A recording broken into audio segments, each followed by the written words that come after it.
भारतीय इतिहास में अनेक वीर योद्धाओं की गाथाएं दर्ज हैं, जिन्होंने भारतवर्ष की कीर्ति पताका विश्व में फहराई, हमारी संस्कृति का उत्थान किया और बाहरी आक्रमणों से हमारी रक्षा की, हमारी आन बान और शान की रक्षा के लिए बहुत सी लड़ाइयां लड़ी।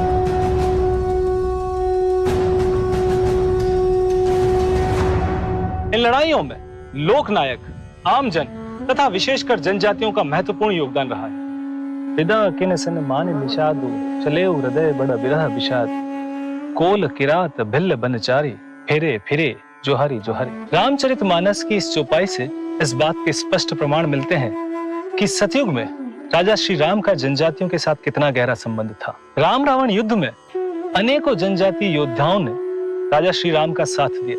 रामायण काल में निषाद राज, माता शबरी या सुमेधा के प्रसंग हो, चाहे द्वापर युग में धनुर्धर एकलव्य और बर्बरी की कथाएं, इन सभी में जनजातीय नायकों की ये गाथाएं हमें प्रेरित करती है। हिडिंबा और जामवंती जैसे नारी पात्रों ने सामाजिक ताने बाने में जनजातीय संबंधों को दर्शाया है। वैदिक काल से 9वीं सदी तक आए राजनैतिक, सामाजिक और आर्थिक बदलाव की साक्षी इन विभिन्न जनजातियों ने यहाँ के राजतंत्र तथा गणतंत्रात्मक शासन प्रणाली को न केवल जीवित रखा, बल्कि विकसित कर ऊंचाइयों तक पहुंचाया। आक्रमणकारी मोहम्मद गजनवी के भारत पर आक्रमण से लगभग सभी राजतंत्र चिंतित थे। ऐसे में सोमनाथ के मंदिर की रक्षा के लिए बेगड़ा भील द्वारा लड़ी गई लड़ाई विश्व प्रसिद्ध है। गढ़ा मंडला की गोंड रानी दुर्गावती के अकबर की सेना से किए युद्ध से इतिहास धन्य हुआ है। मैं लोकेश पालीवाल मेवाड़ के एक ऐसे ही जनजातीय योद्धा, लोकनायक, वीर राणा पूंजा की कहानी लेकर आया हूं, जिनके सर पर कोई ताज नहीं था, फिर भी वह राणा कहलाए। अपनी प्रतिभा, स्वामी भक्ति और शौर्य के बल पर राणा की पदवी से सम्मानित हुए। एक कुशल योद्धा जिसने अपने जनजाति साथियों को साथ लेकर विश्व प्रसिद्ध हल्दी घाटी युद्ध में महाराणा प्रताप का साथ दिया और उसके बाद कई वर्षों तक उनके साथ रहे।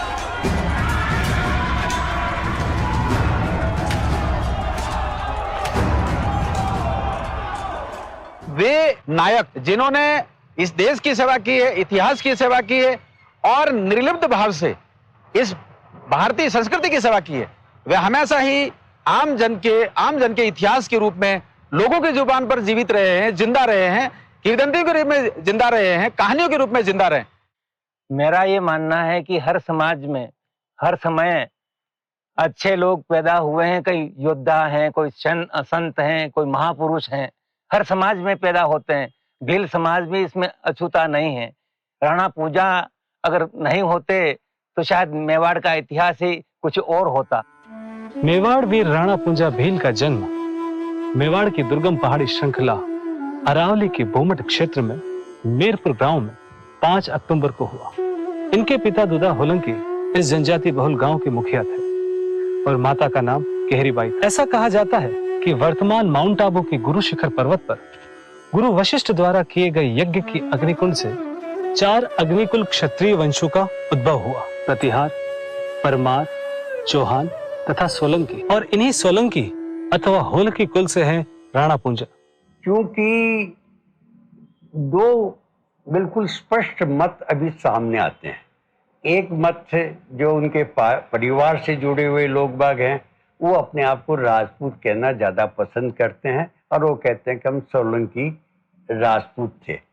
और दूसरा मत है जो उनको भील सरदार के रूप में मानता है, भील परिवार से मानता है, और इसलिए कि ये कंट्रोवर्सी बहुत ज़्यादा है और बड़ी सेंसिटिव भी है। और जब तक निश्चित हमें साक्ष्य नहीं मिल जाए जब तक हम कह सकते हैं कि वो भीलू राणा था। पूंजा उनका नाम था। पूंजा आज भी आदिवासियों का नाम है। आप देख लो, आदिवासियों में जाओगे आपको पूंजा नाम के सैकड़ों व्यक्ति मिल जाएंगे। और राणा लगा तो राणा, मेवाड़ के महाराणाओं ने राणा की उपाधि दी उनको। वीर पूंजा जब महज 15 वर्ष के थे तब उनके पिता चल बसे। इस छोटी सी उम्र में उनकी नेतृत्व क्षमता, जनता के प्रति प्रेम और समर्पण की भावना ने उन्हें भोमट का राजा बना दिया। उनकी योग्यता तथा संगठन शक्ति के बूते पर जल्द ही उनकी ख्याति पूरे मेवाड़ में फैल गई। इधर सन 1540 में महाराणा उदय सिंह के बड़े बेटे के रूप में कुंवर प्रताप का जन्म हुआ और इसी वर्ष महाराणा उदय सिंह ने चित्तौड़ पर पुनर्अधिकार कर लिया। अपने पिता राणा सांगा के शौर्य और पराक्रम की पुनर्स्थापना की। महाराणा उदय सिंह के पुत्र कुंवर प्रताप का बचपन कुंभलगढ़ के दुर्ग तथा आसपास के गांवों में जनजाति बालकों के साथ प्राकृतिक परिवेश में व्यतीत हुआ। यहां से चित्तौड़ जाने के बाद भी यह संबंध यथावत बना रहा।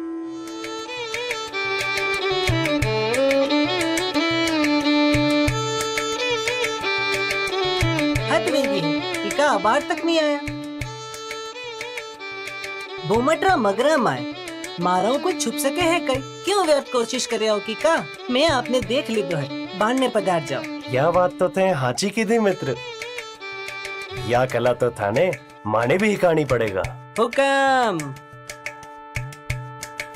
तो चालाकी का। हाँ,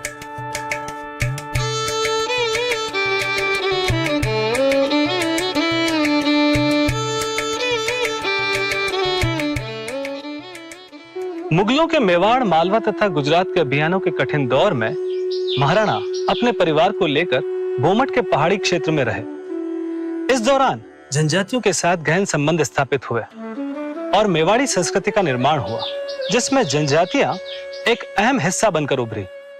आज भी हमारा है, कहीं भी हम गांव में 100 घर हमारे आदिवासियों के हैं, 2 घर किसी दूसरे के हैं, तो भी हम उनके साथ में अच्छा व्यवहार करते हैं। जनजाति समाज का इतिहास उठाकर देख लिया जाए तो इस देश भक्ति के लिए उन्होंने वफादारी का जो उनमें जो गुण है वो सामान्यतः व्यक्तियों में पाया नहीं जाता, और उसी वजह से मेवाड़ की रक्षा के लिए हमेशा तत्पर रहे और अपनी जान की बाजी भी लगाई। भावी संघर्ष को ध्यान में रखते हुए भोमट के विस्तृत पहाड़ी क्षेत्र में राज्य की सुरक्षा एवं प्रशासन के नए उपाय किए गए, जिसमें राणा पूंजा एवं उनके भील सैनिकों को राज परिवार की सुरक्षा, संदेशवाहक, राजकोष तथा शस्त्रागार की सुरक्षा जैसे अति महत्वपूर्ण कार्य सौंपे गए। अणा मुगलारी सेना मेवाड़ मैदानी भाग रहा नरे थाना पे कब्जो कर लीधो है। हाँ हुकम, भणवा में आयो मेवाड़ रे साथे मालवा और वागड़ रे नरे ठिकाना पे कब्जो कर लीधो है।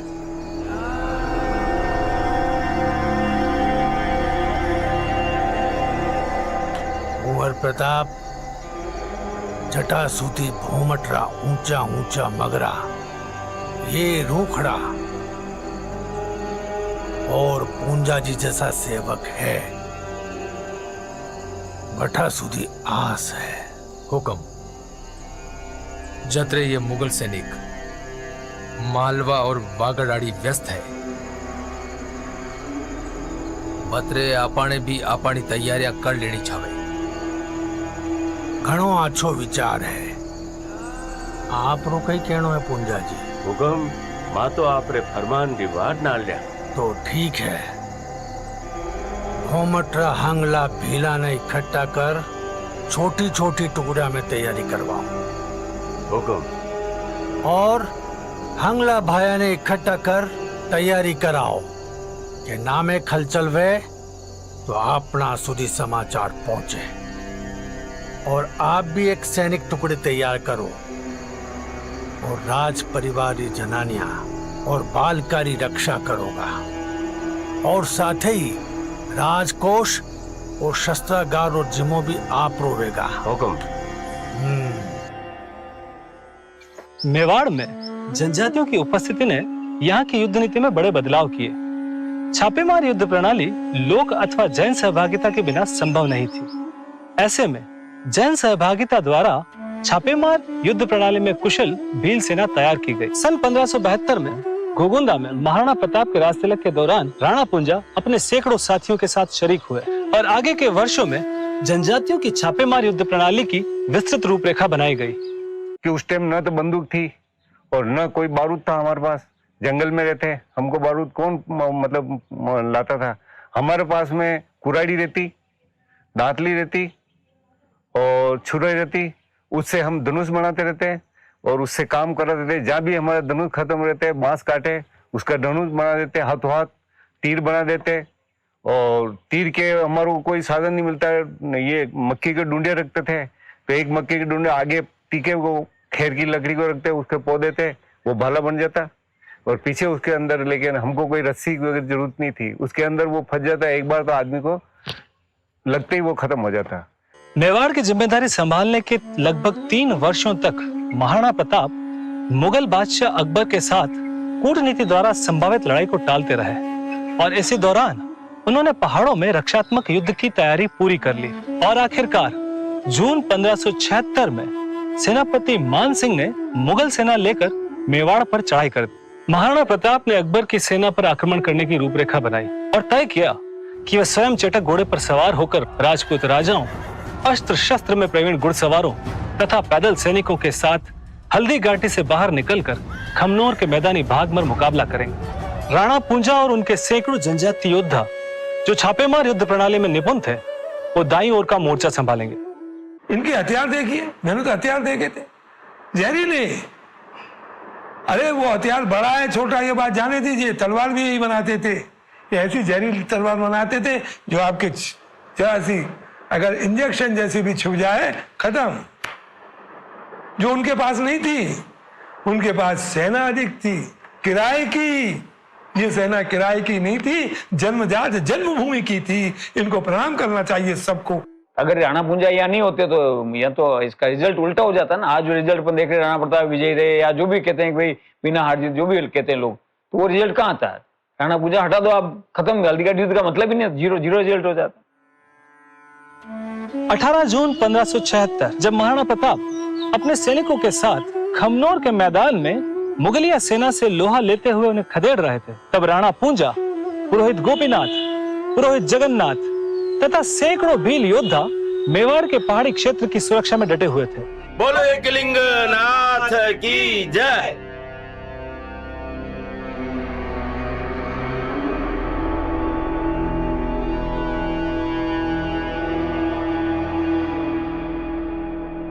आज मेवाड़ पर भारी संकट आई पड़े। मेवाड़ रे चारी मेरे दिल्ली सल्तनत री फौजा आई पड़ी, पण एकलिंगनाथ री कृपा वे मेवाड़ में कदी पग नहीं रख सके। आपना ये रोखड़ा, ये मगरा, ये नाड़ा ने वे कदी डाक नहीं सके। और फिर भी वे भूमट में आई पुगया तो आपा वणा ने टू हज हाथरा नहीं जावा दांगा। आप सब लोगों यही आस है, अपनी भील सेना तैयार रखो और राणा जी रो हुक्म भी हो, अपने तीर भाला और गोपन रे भाटाऊं अना मुगला ने ठेठ दिल्ली पहुंचाई दांगा। आज आप आनी मात्रा होगन खावा के मेवाड़ में भीला रे वेता हाथर वे आनी मेवाड़ में कदी पग नहीं रख सके। बोलो एकलिंग नाथ की जय। युद्ध क्षेत्र सिर्फ हल्दी घाटी तक सीमित नहीं था, ये आसपास के इलाके भी थे। युद्ध में सबसे ज्यादा आवश्यकता है सूचना की, सूचना तंत्र, और ये सूचना तंत्र का सारा काम पूजा और उनके साथियों को दिया गया था। अरावली के चप्पे चप्पे के जानकार राणा पुंजा को इस बात का अंदेशा था कि यदि किसी कारणवश मुगल सेना हल्दी घाटी के भीतर प्रवेश करती है तो उनके वीर जनजाति योद्धा तीर, कमान, भालों तथा गोपन से उनके लिए बड़ी चुनौती खड़ी कर सकते हैं। और हुआ भी लगभग वैसा ही। खमनोर के मैदानी भाग में मुगलिया सेना को एक बार तो मुंह की खानी पड़ी, किंतु संख्या बल में अधिक होने की वजह से जल्द ही उन्होंने प्रत्युत्तर दिया और तब महाराणा प्रताप की सेना को पीछे हटकर पहाड़ों की ओर लौटना पड़ा।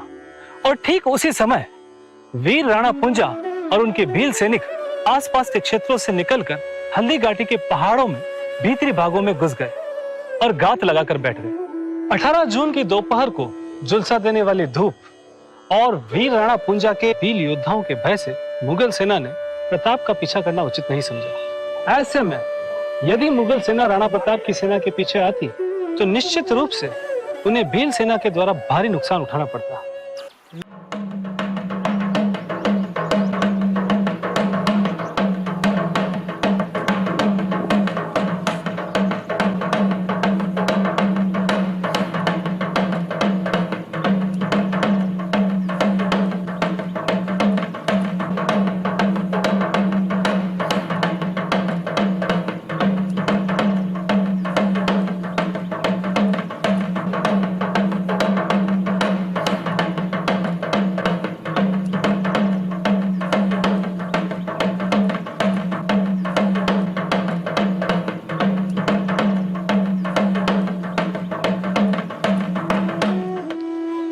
राणा पुंजा की रक्षात्मक परंतु घातक रण कार्रवाई से आश्वस्त महाराणा प्रताप अपने सैनिकों के साथ हल्दी घाटी से निकलकर भोमट के कोलियारी क्षेत्र पहुंचे, जहां घायलों के उपचार आदि के प्रबंध किए गए। प्रताप ने राणा पुंजा को अपने भील सैनिकों सहित हल्दी घाटी से गोगुंदा के पहाड़ी क्षेत्र में बुलवा लिया।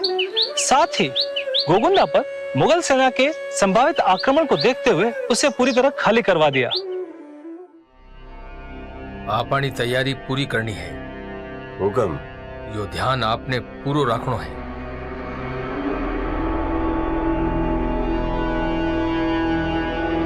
पधारो पूंजा जी, कई हमीचार है। हुक्म। मान सिंह मुगल सेना लईने गोगुंदा पे कब्जो कर लीधो है। मने अणी वातरो अंदेशो हो पूंजा जी, जड़ वास्ते मैं गोगुंदा ने पहले ही खाली कराई दी। तो और एक बात तो पक्की है पूंजा जी, वे ज्यादा दिन गोगुंदा में रह नहीं सकेगा। भूखा मरता कतराक दिन लड़ाया हुजे। हुक्म।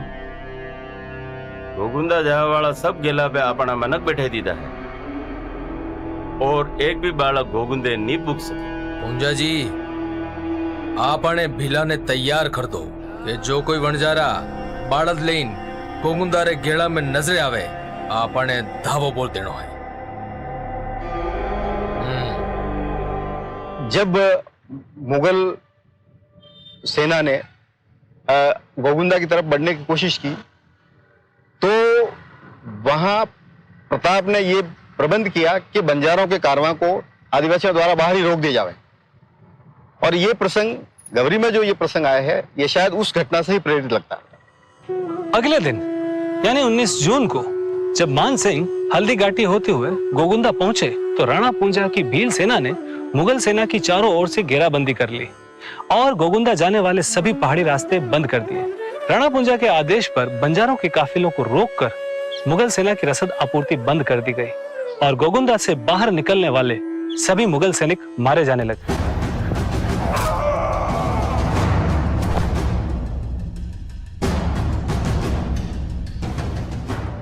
राणा पुंजा के भील सैनिकों के इस कार्रवाई से मान सिंह तथा मुगल सेना की इतनी दुर्दशा हुई कि उन्हें कुछ महीनों में ही गोगुंदा छोड़कर जाना पड़ा।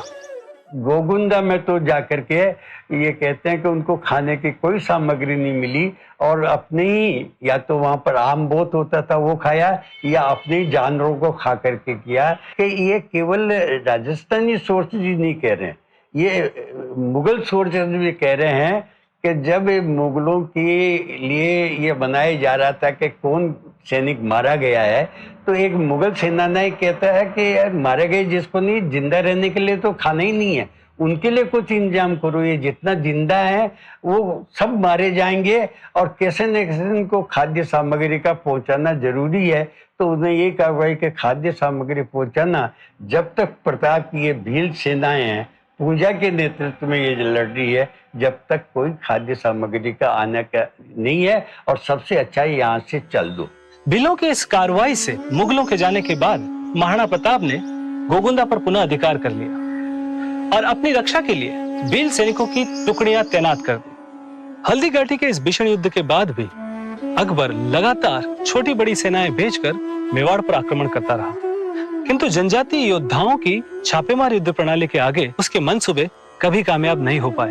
इन्हीं दिनों महाराणा ने जाडोल के निकट वर्तमान में कमलनाथ महादेव अथवा आवर पर्वत पर आवरगढ़ दुर्ग बनाकर इसे अपनी अस्थायी राजधानी रखा, जिसकी सुरक्षा का जिम्मा स्वयं राणा पूंजा ने अपने ऊपर लिया। आवरगढ़ चेन अपने आप में बहुत महत्वपूर्ण है। कैसी सुरक्षित है, वहां सबसे अच्छा प्रबंध आप पानी का देखेंगे। 8 तालाब उस वक्त थे और एक व्यक्ति को या एक केटल को 25 लीटर पानी भी पर डे चाहिए, तो साल भर तक पानी खत्म नहीं हो सकता था, इतना महत्वपूर्ण था। तो उसका सारा मैनेज करने में हमारे ये सैनिक जो रेगुलर सैनिक नहीं थे, ये जो इमरजेंसी में सैनिक बने थे, ये जो आदर्श से प्रेरित होकर के काम कर रहे थे, उन्होंने सबसे ज्यादा काम किया। राणा पूंजा के नेतृत्व में जनजातीय योद्धाओं ने मुगल सेना को इतना तंग और आतंकित किया कि वह पहाड़ी क्षेत्र में घुसने तथा अपने थानों में ठहरने से कतराने लगे और जल्द ही महाराणा प्रताप ने एक बड़े मुगल थाने दिवेर पर अपना कब्जा कर लिया। महाराणा प्रताप की इन सफलताओं से राजपूतों, वीर सैनिकों तथा आम जन का मनोबल बढ़ गया और महाराणा प्रताप ने जल्द ही अपनी सेना भूमठ से हटाकर जनजातियों की बस्तियों से घिरे 56 क्षेत्र के चावंड में स्थापित कर लिया। अब महाराणा प्रताप लोकनायक पूंजा की सहायता से अन्य मुगल थानों पर कब्जा करते हुए मेवाड़ को सशक्त कर रहे थे। एक बार पुनः कला, संस्कृति तथा वाणिज्य का विकास होने लगा। 1585 में राजधानी बनने के बाद में प्रताप की मृत्यु जो 1597 19 जनवरी को हुई थी, उस बीच में तो एक नई स्कूल डेवलप हो गई जिसको चावंड स्कूल कहते हैं, और वो चावंड स्कूल का अपना आप में बहुत महत्वपूर्ण है।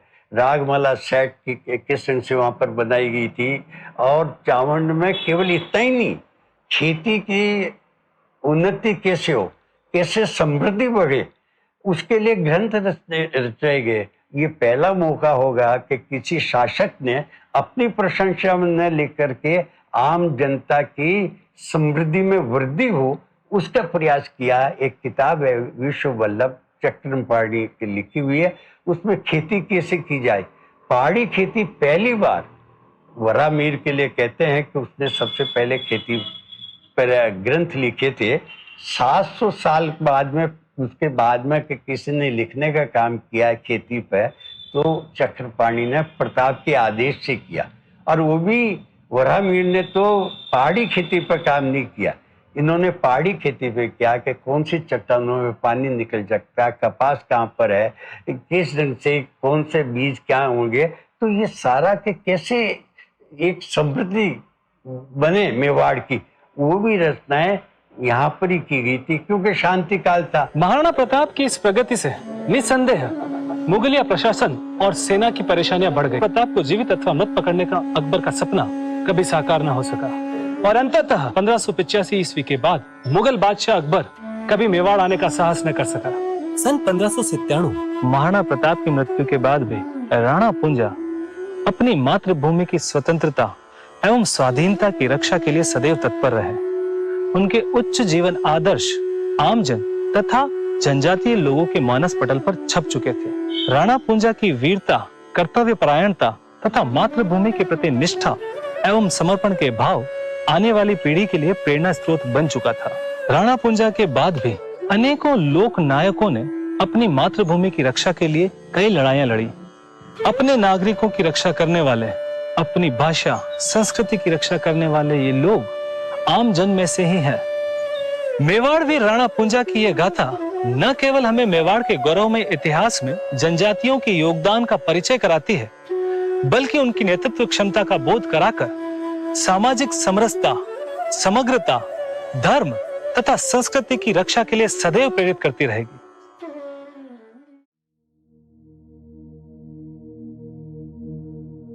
बैरियू बो थर थर कापे, सुन पूंझारी हुणकार, तीर कामड़ी गोपण लेने, उबा भील वीर सरदार।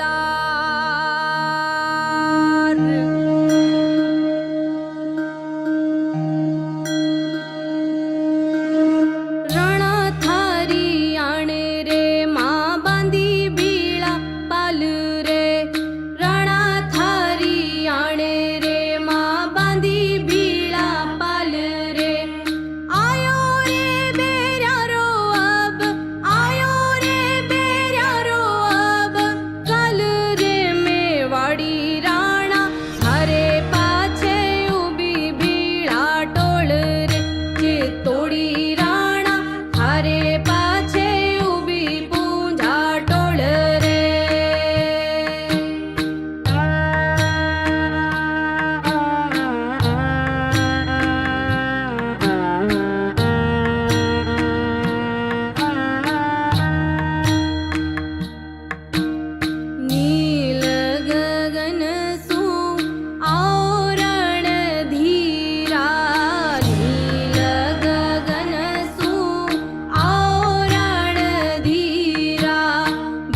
रे पाछे उभी